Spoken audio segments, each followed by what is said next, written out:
Okay, thank you for attending our webinar today. As I said earlier, supply chain, causes, effects, and implications.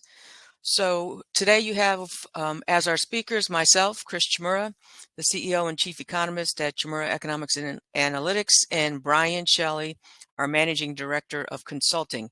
For those of you who don't know Chmura, let me just give you a quick overview. We provide labor market data and analysis so that you, our clients, can make better decisions to help your Hey, communities. Chris, sorry to Yes, interrupt, but your slides aren't shared. my slides are not shared. Let me try, because we just tested this, and I'll get back over here, turn the video off, turn the screen share off, turn the screen share on.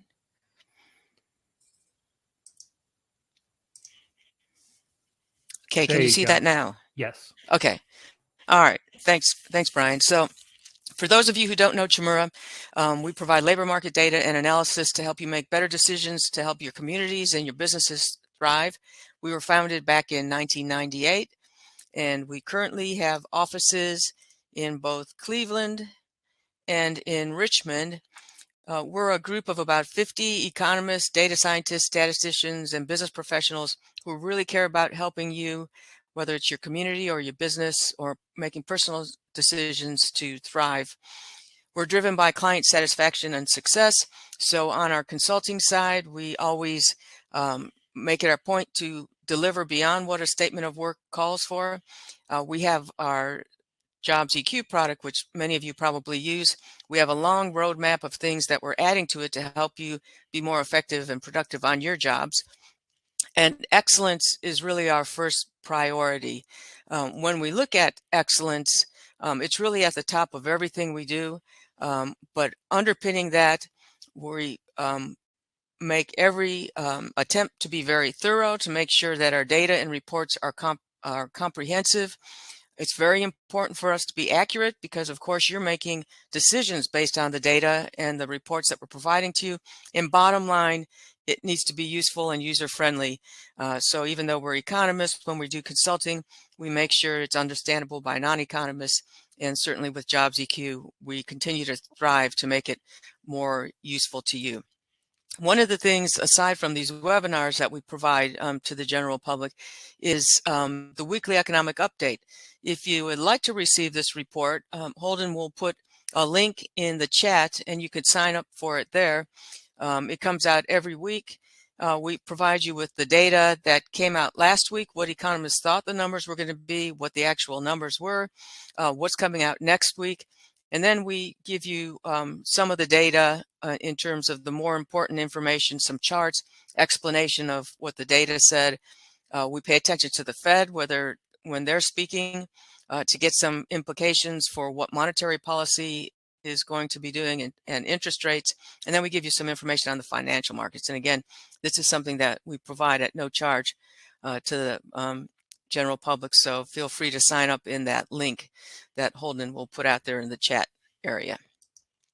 So getting down to the presentation now, supply chain, causes, effects, and implications. But first, I'm going to give you a quick overview on the national economy. Sales and GDP are strong right now. Employment is still lagging in some sectors. So we'll take a look at some charts there to see that. And the job market, of course, as many of you are experiencing, remains very tight, and work from home is still in flux in terms of how many more people are coming to back to work and what businesses and institutions are requiring. Then Brian will follow up with talking about the supply chain. So going to the national overview first, here you see some charts almost 2 years into the COVID crisis. And if you've been with us in the past, you know that across the globe, a recession is defined as 2 quarterly declines in GDP. But here in the U.S., we have the National Bureau of Economic Research that defined recession dates. And they define the recession as lasting only 2 months. And you can see it here. Some of the indicators they look at are on this slide page. And here you can see that we lost all the jobs that were created over the last expansion when we went into the COVID lockdown. And we've seen jobs coming back at a strong pace for the first couple of months when we saw the lockdown ending, and now a little bit of a slower pace, but still getting back to that pre-COVID level, probably not until the end of next year.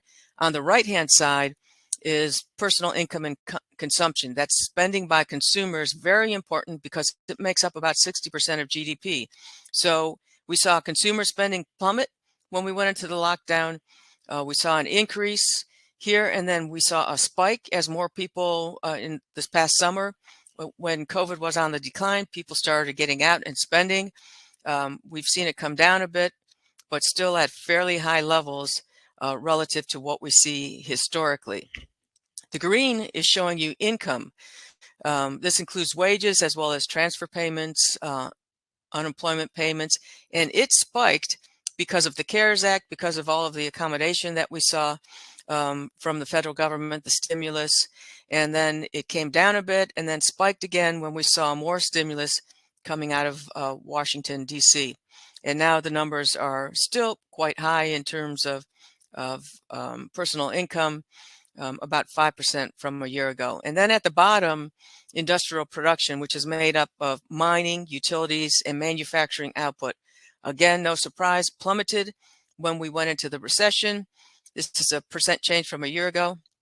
A huge rebound here as we came out, and now looking at more normal levels of growth, about 4% change from a year ago.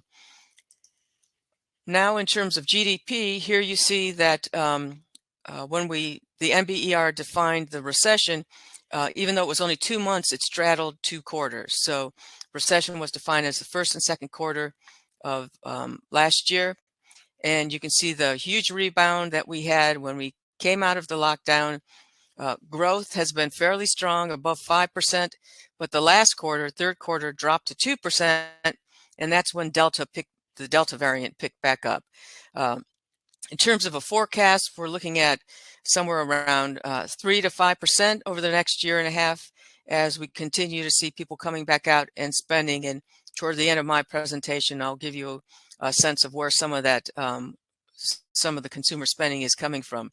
Compared to the Great Recession, notice it was deep here in the COVID recession, but it was very short, whereas in the Great Recession, it was prolonged. So when we look at one of the issues that we're facing right now, it's the labor market is very tight. And this has been an atypical recession, and the hindrances from COVID have certainly driven this tighter than usual labor market. Unemployment rate, you see it spiked above 14%. Now it's all the way down to 4.6% in the US. On the right-hand side is the participation rate. So what percentage of people are participating in the labor force, meaning that they're either looking for a job or they are in a job. The gray shaded areas are recessions. This goes back to previous to 1950. And you can see where baby boomers were coming into the labor force, women were coming into the labor force. It peaked out around 2000 and has been dropping off some as baby boomers have been leaving the labor force. We went into the COVID lockdown and it just plummeted. And now it's come back, but we're not back to pre-COVID levels. And many people think we won't get back to that level, in part because some people took early retirement, some baby boomers. So we had within that period of the COVID lockdown, a couple of years of retirement moving forward. So people retired early. Some of them retired because they feared contracting the virus. We had some people staying at home because their children were schooling online. So when they get back into the workforce, so we have data through October here, and that didn't jump up much, but we would expect November, December, maybe to see an increase there. And also we had the additional unemployment insurance that ran out at Labor Day. So again, that didn't seem to boost us in terms of the labor force participation rate. So we're here in an economy right now where businesses are seeing increased demand for their goods and services.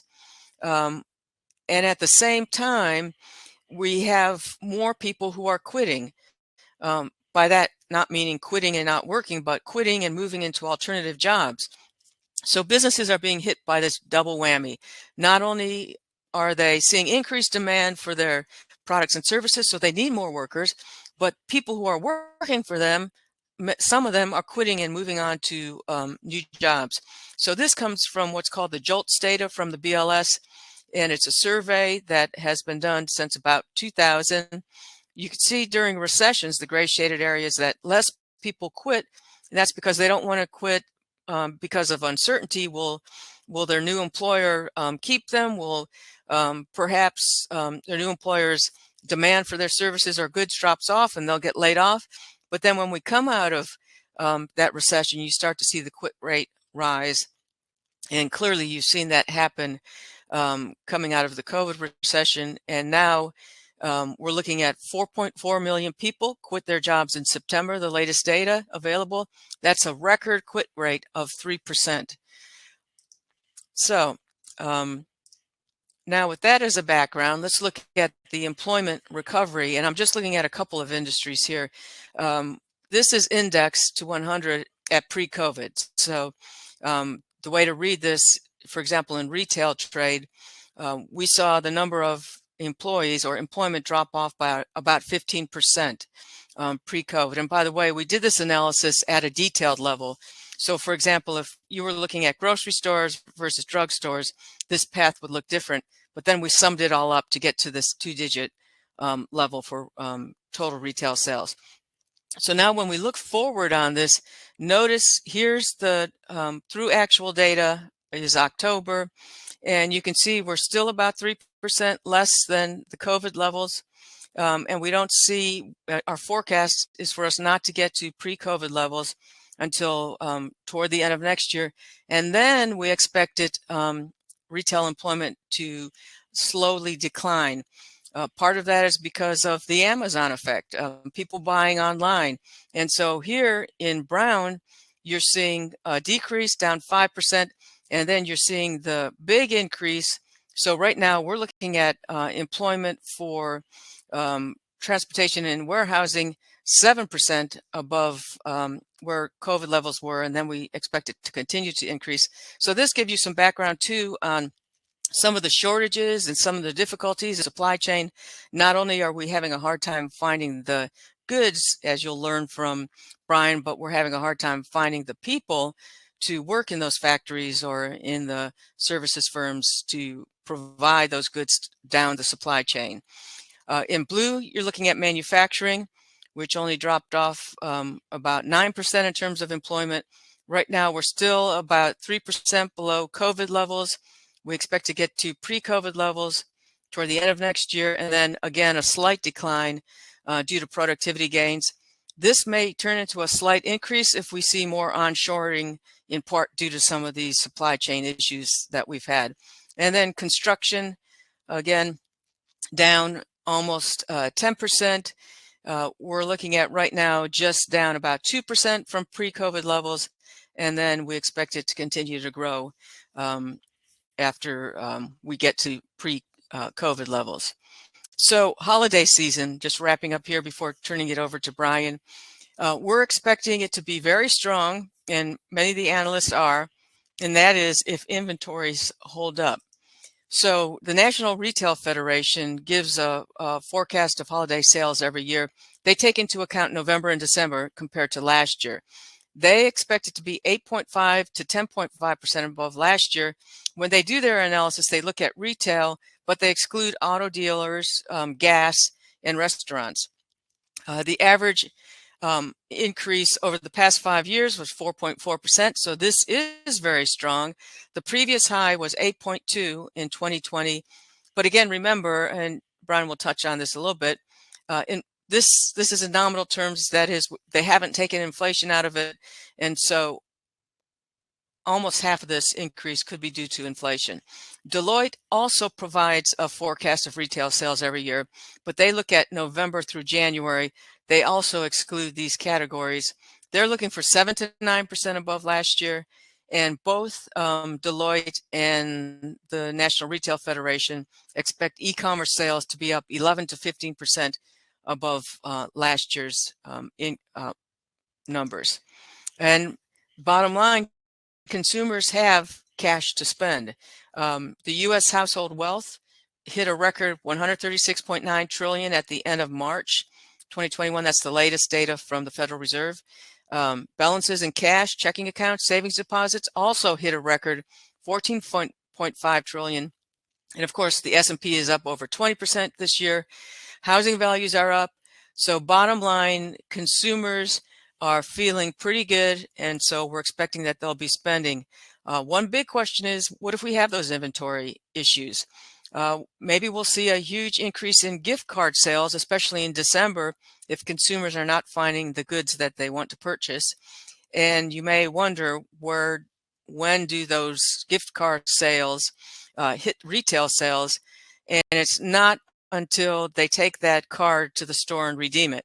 So from that perspective, we may see some of the sales, some of the Christmas sales or holiday sales that occurred in December actually not hitting the retail sales numbers until January or February, when those gift cards are actually redeemed.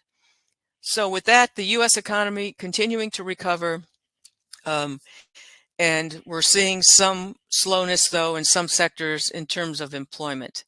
So with that, let me turn it over to Brian, but feel free to ask questions in the chat, and Holden will send those to myself and Brian, and we'll answer those questions for you at the end of this presentation.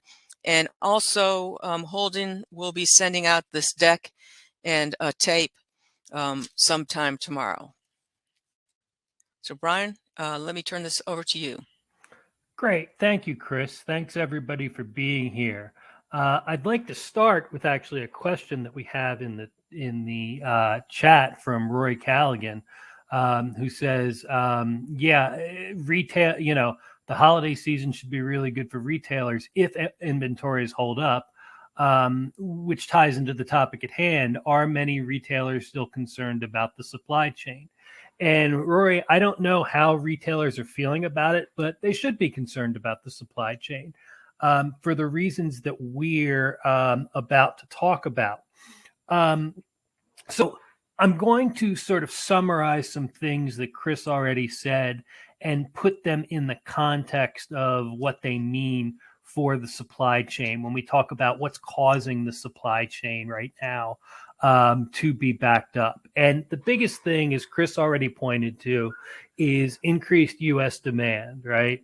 One of the best quotes that I heard about this as I was doing my researchers, and I forget where it's from, but somebody said that people substituted services for goods during the pandemic.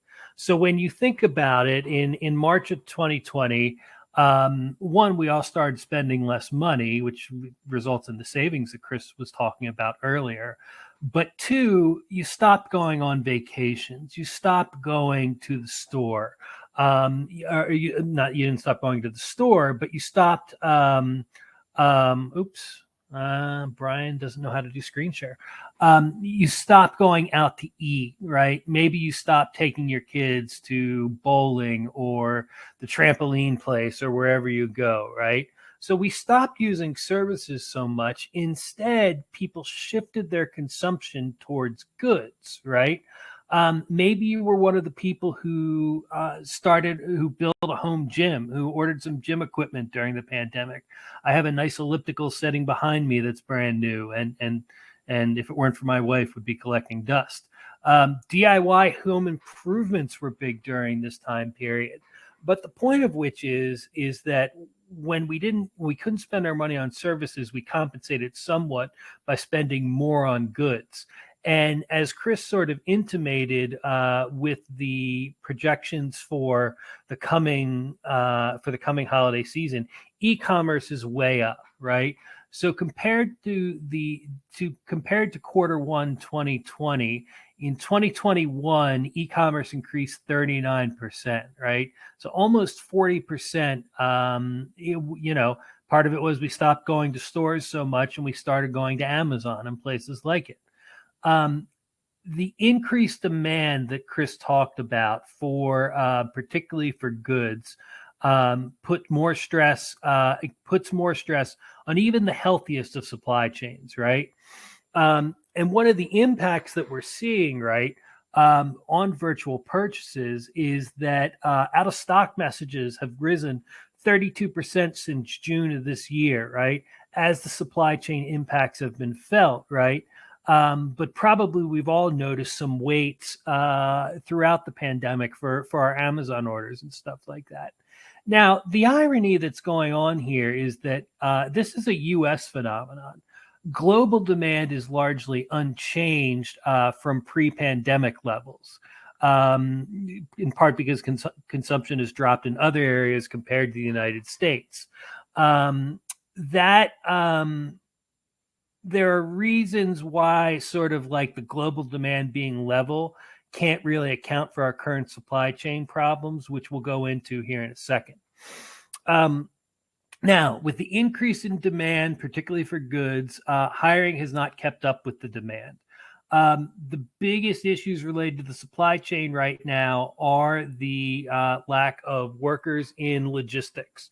What do we mean when we were talking about logistics? Well, you saw what Chris said about employment of the transportation and warehousing industry.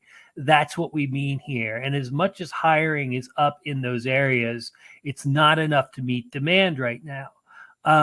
Specifically, these companies aren't able to scale up their workforce quick enough to meet demand. When you're talking about workers at harbors and in warehouses, and truck drivers, right? These are two key shortages that we're going to talk about. And the way that we're going to understand them is that we're going to dive into our JobsEQ job posting data. Now, if you're a JobsEQ subscriber, you already know about our RTI analytic. That's where we pull in job postings, about 1 million each night, from 40,000 different online job sites, job boards, things like that.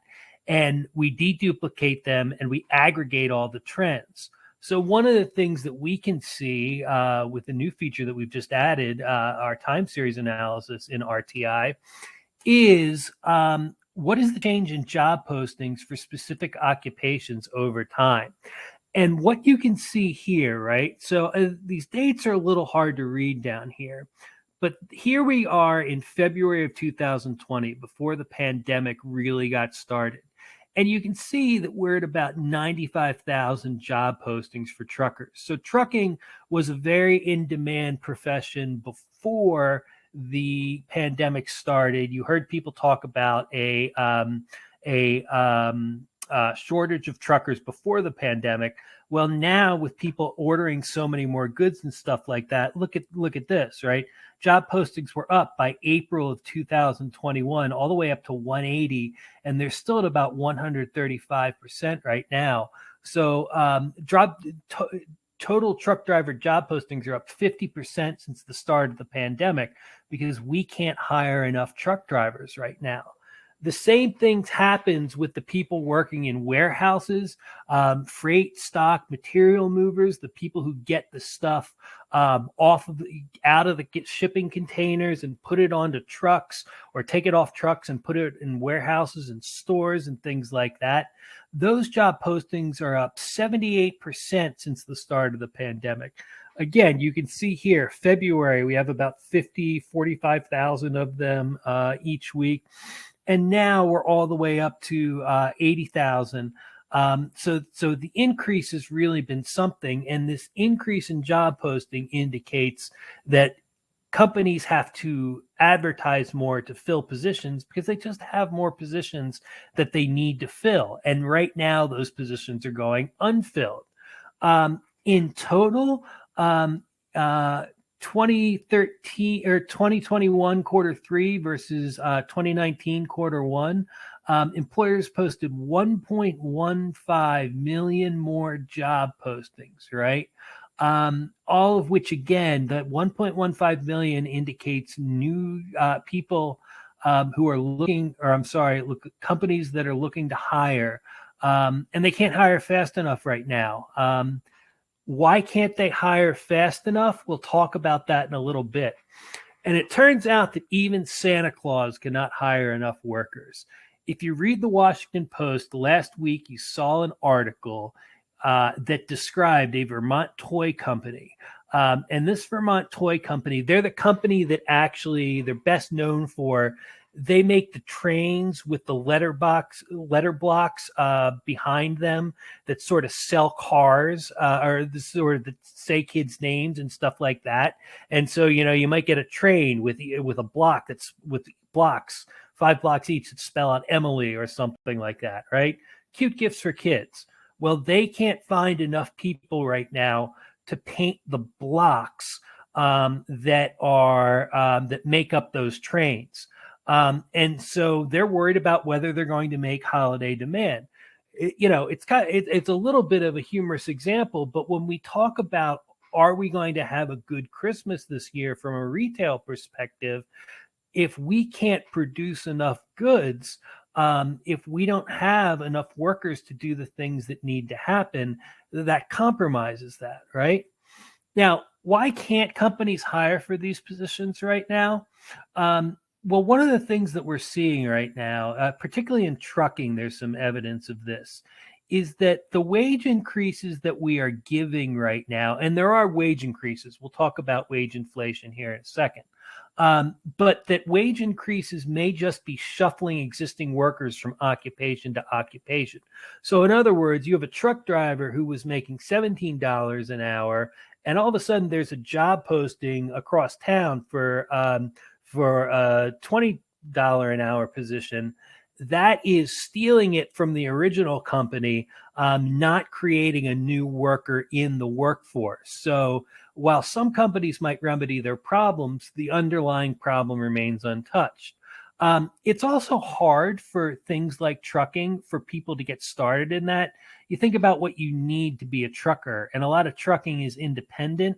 So in addition to a commercial driver's license, you need things like insurance, all different types of things associated with trucking. So there are startup costs. That means the labor market can't respond quite as quickly as just sort of putting job postings out and waiting for things to happen. We also have the problem of non-participation in the workforce, right? We've all heard these stories about people who are not returning to the labor force. Now, why is that? There are a variety of hypothetical reasons that people have offered. There might be a problem with the vaccine mandates, people not willing to work because of the requirement that from certain jobs that you get a vaccine. There could be a lack of childcare right now. We see disproportionately women are not re-entering the workforce right now as opposed to men. So it could be a lack of childcare that are keeping keeping women from re-entering the workforce, women especially, but also some men. Savings from the pandemic, people may not want to take certain types of jobs because they have saved up money. And here's where I put in a plug for, let's say, a January or February webinar where we're going to talk about these things more extensively. We're going to talk about why aren't people returning to the workforce and what is the potential for them to return to the workforce in, let's say, the next 6 months. Okay. We also, in addition to the labor shortage that we have right now, we have capacity issues at the nation's ports. All right. There has been a demand increase in the United States, but shipping capacity across the world is unchanged from pre-pandemic levels. You talk to or you hear numbers from the top shipping companies, and it's all basically, well, we've raised capacity 2%, capacity is flat, not an increase quick enough to meet demand. We also have this container problem. So containers are the things that are those big things that they put on ships that contain all the goods. We have both a shortage of those containers. There aren't enough containers in the world to handle all the supplies or to handle all the goods we need to ship. And some of them are stuck in weird places. So for some reason, and I haven't been able to get to the bottom of this yet, A lot of containers in the early days of the pandemic ended up in Africa, right? And demand right now is not up in Africa, and shipping is so busy right now that you can't take a spare fleet of ships and just pick up some empty containers. But they're sort of out of circulation right now, and I know it's really frustrating for the shipping companies, and it's causing backups, right? The labor shortages and the transportation woes that result from things like not enough dock hands, not enough truckers, things like that, means that ship cannot dock and unload. It is very hard to get stuff off the boat right now. And here is where, if you've heard these stories about the Port of Los Angeles, the Port of Los Angeles in the last couple of weeks have had 100 cargo ships sitting at sea waiting to undock. And that's much higher than anything we've seen on record. And it's because we're lacking workers, right? A series of isolated incidents does not help. Here I'm talking about the Suez Canal, right? And that if you were like me and you're a little bit too online on Twitter, that you saw a lot of jokes about the cargo ship in the Suez Canal. But estimates indicate that set global shipping back a month, right? And when you think about a month in terms of stocking up those inventories that Chris talked about, that is a long time. Another way that we see wages rising right now are sign-on bonuses. So sign-on bonuses are way up, particularly in blue-collar positions. So how do we get those? How do we get those truck drivers to sign on?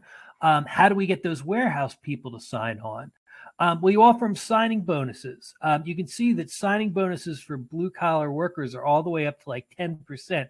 10% of the new workers are getting signing bonuses in blue collar positions. Companies like Amazon are doing this with their blue collar workers and stuff like that.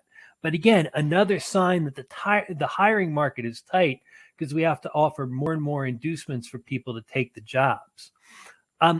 Any of the factors that we've talked about so far, capacity, labor, increased demand, those are sufficient enough to disrupt manufacturing, right? Let's take shipping, for example. I had to buy a new iPad the other day, and I got so lucky because I went to Best Buy and I got the last one that was in the store, right? But many of you, if you have to buy laptops for this holiday season, iPads, iPhones, and stuff like that, that sort of like it's hard to get a hold of those things. Well, think about all the parts that must go into an iPhone, right? And a lot of those parts, probably 100 parts in an iPhone, and that they can be manufactured across 5 different continents. So when even one of the parts gets disrupted, whether it's because there's not enough raw materials to produce microprocessors or things like that, or there's a shipment of screens, but they're all stuck in a container that hasn't been unloaded in the port of Savannah, right? A disruption of just one thing can grind the system to a halt. And so the fact that we have labor issues, demand issues, and capacity issues all stacking up in a row here is why the supply chain is backed up as much as it is, right?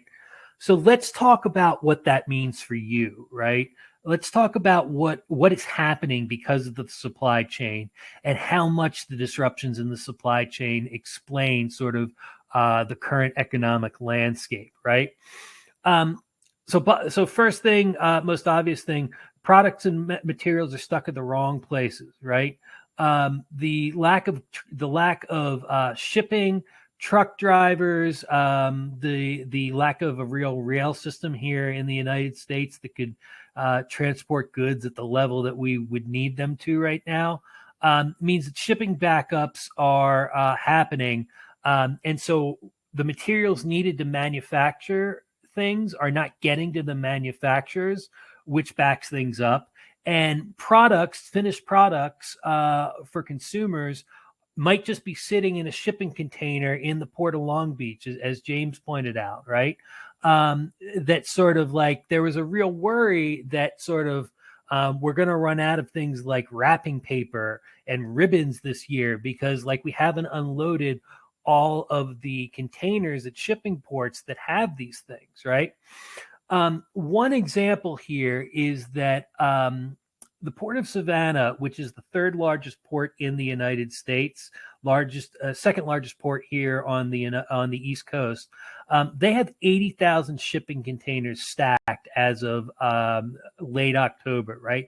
That's more than 50% above normal. And if they're just sitting there with the goods inside them and the materials inside them, they're not getting where they need to be, right? Chris talked about product inventories and whether we'd have sufficient product inventories to meet demand this holiday season. Well, our inventories are down from where they were, right? So one of the things that we look at is an inventory to sales ratio. That is for however many sales we make, how much inventory do we have left to meet the current number of sales that we're doing? And that's dropped a full 10 days. In February of 2020, we had an inventory to support 43 days worth of sales. Now, on average, across all industries, all types of products, we're down to 33 days, right? So we have less inventory to meet demand. Two places where this is very noticeable is if you've tried to buy a car or, God forbid, a house right now. Cars, the inventory of cars has dropped to 1 month worth of sales right now versus 2 pre-pandemic. I had a friend who was trying to buy an electric vehicle and had to drive basically all over Virginia and North Carolina before he was finally able to find the car that he wanted because cars are in such high demand right now. And there's not inventory to meet that demand. Housing inventories. I have friends in the building industry right now that because in part of supply chain disruptions, materials are like housing materials, the studs and the frames that you need to build a house. They're super expensive right now. And so new home buildings aren't happening maybe as quick as they could be. And so the inventory of the available housing inventory has dropped about a month compared to pre-pandemic levels. All of this is leading to inflation, which if you've paid even a passing attention to the news, you've heard people talk about, right?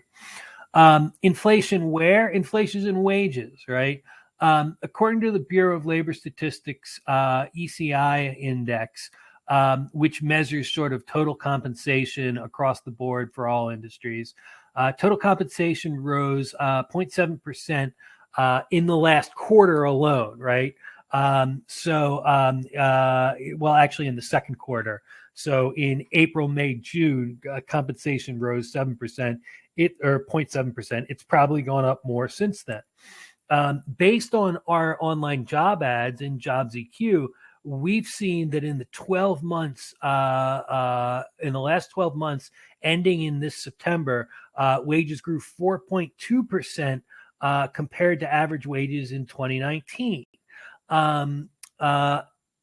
However, right, wages for jobs making less than $20 an hour jumped 7.8%. So again, the truck drivers, the people unloading the trucks, the demand for them is more now, so wages are going up. Some of the biggest increases are, again, with our stockers and order fillers right now. Fast food workers, again, maybe people are saving up and don't have to work fast food jobs unless the money is right. Those wages are going up. Retail salespeople wages are going up. Shipping prices, because of sort of the backup and the demand, are up about 63%. All of that means, right? What does that mean to you as the consumer? Prices are up about 4 to 5% from 2020 and 6% since the beginning of the pre-pandemic. And if you are, again, trying to buy a car, God bless you right now, the price increase is disproportionately concentrated in automobile prices. Now, the question that everybody wants to know is, will inflation last? The Fed right now, that is the Federal Reserve, has made some noise that they're concerned about inflation, but aren't raising interest rates yet because they think this is a short to medium term problem that is going to stabilize in 2022. Chris, correct me if I'm wrong here, but I think they're thinking by the end of the second quarter, this will kind of stabilize. However, right, if we're arguing against the Fed, the wage increases are here. They're not going to be scaled back, which means we're not going back to pre-pandemic pricing. Like that ship has sailed. We also have some worrying signs at the community college level. So enrollment is down 14% since the beginning of the pandemic at community colleges. And community colleges disproportionately provide the skilled laborers that we need to work in modern manufacturing. And so if this leads to labor shortages persisting, wage increases and inflation may continue. I'm sure Chris has some things to say about inflation as well, that I'm sure she will. And so we'll get to that. And we'll also talk about your questions now. Great. Thanks. Great information, Brian. And I see some good discussion going on in the chat. So let me start with one question by Brianne asked about if there's any other data that JOLTS has by occupation or industry, not by occupation, but by industry. So the industry with the highest quit rate in September was leisure and hospitality at 6.4. Remember, for all industries, it was 3%. So 6.4% quit rate of people in leisure and hospitality, and a bit higher within leisure and hospitality. The quit rate for accommodation and food services is 6.6. And then following behind that is retail trade, where the quit rate is 4.4%. So seeing the quit rate higher in those industries that tend to have the lower wage type jobs. At the other extreme, the quit rate is lowest, 0.8% for federal government, and fairly low as well for state and local at 1% quit rate. So, and then Rory's saying with regard to inventories, the operative word is if inventories will hold up. Are many retailers still concerned? And then about inventories or supply chain. And then James pointed out that we get some interesting data from Target and Walmart today showing that their inventories are slightly above last year. I think it's more of the smaller retailers that will be having problems. And then Rory said, in my area, retailers are saying if you really want to get what you want this Christmas, you better get out and shop early. And he's wondering if that's going to create even more inventory problems. And of course, Rory, you're right on that. In those areas where people are concerned that the inventory is not going to be there later, they're probably running out and spending now in November, and even probably some of that happened in October, to make sure that they have what they want for Christmas. Brian, yes, go ahead. So real quick on James' point about Target and Walmart industry inventories, one of the things that has increased quite a bit is the biggest companies chartering their own cargo ships. So in other words, Target is it might be getting a whole ship with all if you've ever seen those ships with the containers on them, you know how huge they are, and just bringing stuff in for Target. Amazon has done that too.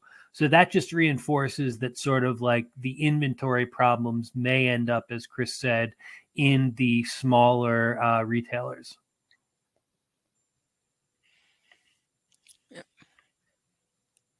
And then James mentioned the Port of Long Beach. Did you have any comments on that, Brian? Yeah, I think that why we have backups at ports differ from port to port. I think there are widespread backups of sort of capacity to get the even berths for people to dock their boats at have felt like they're in short supply. But yeah, a major problem at probably every port is the lack of truckers available to pull stuff off of the shipyards and into onto the roads so the goods can get in circulation. So, Sean asking a question about the recent surge in fuel prices play into these shortages, and are there any projections on price relief? Um, well, yes, certainly the fuel shortages are big issues. I mean, when we go through the big spike like we have right now, it's like a tax increase, and it hits the consumers. You can't spend that money on Christmas goods if you're spending it on fueling up the tank. Fortunately, many of us are still working from home, and so the impact is not as great as it would have been, say, 2 years ago when people were having to drive to the office. Um, when will the inflation pace come down? And as Brian said, the Fed is looking for the second half of next year. I wouldn't be surprised if it takes a bit longer than that. And one of the big factors is when the supply chain issues go away, that's going to help some of the issue with prices going up. But some businesses are taking advantage of the fact that consumers expect prices to go up, and we're seeing some businesses profit increase because of the price increases they've been able to push along. yeah. Rory has another comment here. Rory, you're not blabbing. You're engaged in intelligent debate. And the gist of your comment, as I understand it, Rory, is that there is some worry that if we raise the wages for truckers and warehouse employees and stuff like that, it's going to make it more challenging for employers in other industries to attract workers. And he brings up here manufacturing itself, to possibly EMTs and paramedics, because they can easily and quickly just increase their wages from lower rates. And so, how do they compete?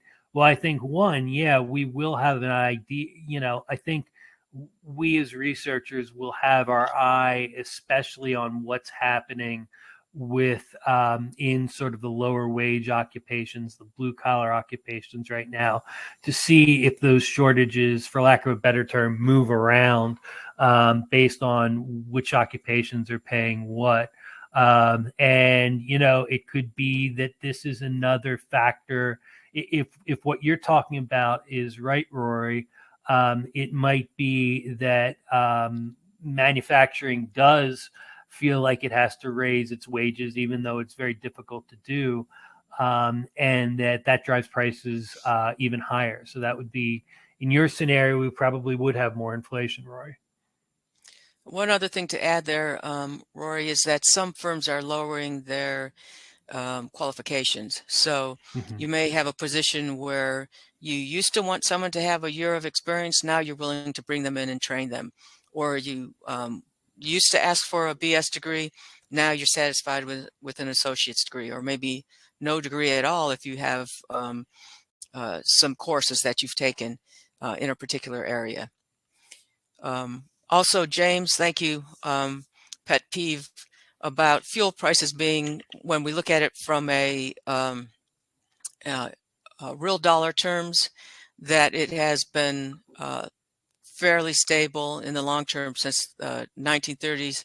And yes, that's correct. But anytime that we go through a spike in fuel prices going up 50% or more, than it does have an impact on consumers' wallet and what they can spend on. They have to divert that spending from filling up the tank or from buying food, eating out, to filling up the tank. So Paige Webster brings up a question about what are the solutions for this for the supply chain, issues right now. Paige, excellent question. So one of the long-term forecasters think that this is all going to work itself out in the long run, right? So that sort of they believe that demand is going to stabilize, that the labor market will adjust, and capacity issues will adjust and level off, and that will be okay in the long run. Of course, as somebody famously said, in the long run, we're all dead. So what does that mean for the short term? I think that there's going to be an adjustment to, particularly in the United States, to a reality where e-commerce is much more prominent than it was pre-pandemic. So again, you will see wages for laborers and truck drivers, if not, at least stabilize at these higher levels, maybe continue to go up. You will see, there's been some talk about whether companies will hold more inventory on hand when they've been operating leanly for the last 10, 15 years. I think most people think that's not going to be the case. You may see, for example, the Port of Savannah is already putting in new docking areas, new rail and stuff like that. So people are adjusting the infrastructure necessary to do this. But of course, it's not going to, the demand shift and these dynamics all happened really rapidly during COVID. The response will not be nearly so rapid because it requires building a lot more stuff. To add to that, Brian, so some of this will see some reshoring. Economic developers seem to be very busy right now. Pharmaceuticals and other firms that are expanding here in the U.S. In part because of the supply shortage. And then semiconductors, as we all know, those are in short supply. And what some manufacturing firms are doing is taking some of the semiconductors out, the chips out of their products, or not using as many chips in their products. There was a good article in the Wall Street Journal this past week about a vacuum manufacturer who decided to go back to the way that they used to do this maybe 5 years ago, and the product worked just fine. Having the chip in it was a plus, but not necessary to make the vacuum fully functional. And so that's what we're seeing in the short term. Brianne Preston asks, is the new federal infrastructure bill going to negatively impact the supply chain in the short term?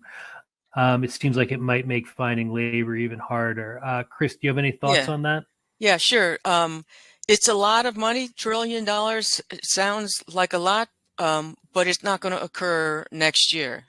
We won't see that all that spending occur next year. In fact, it will occur over 5 to 10 years.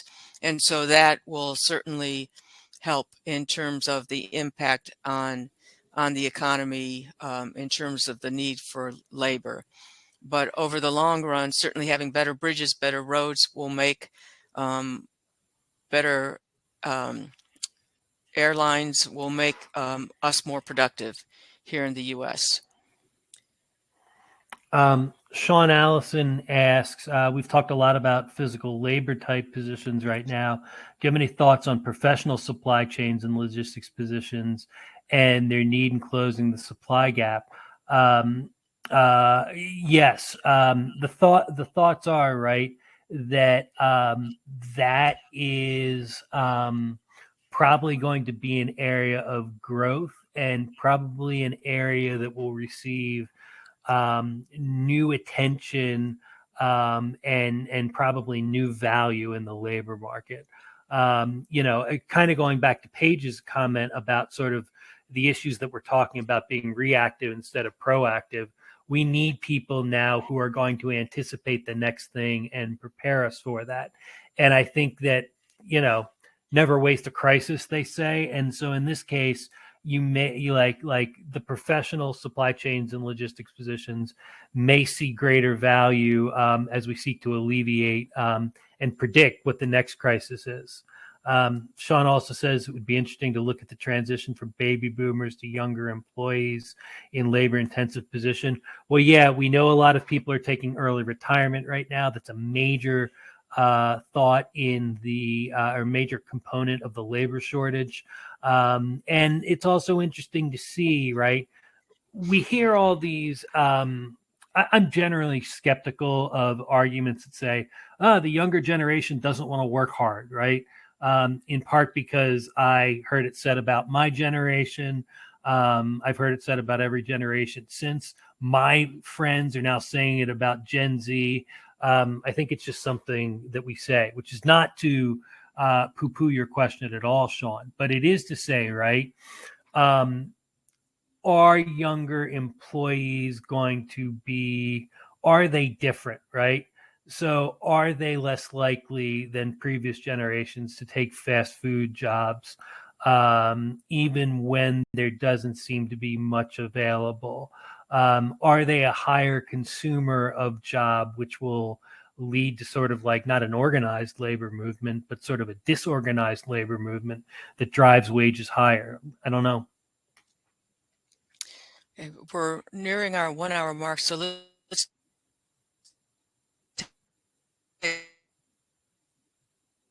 get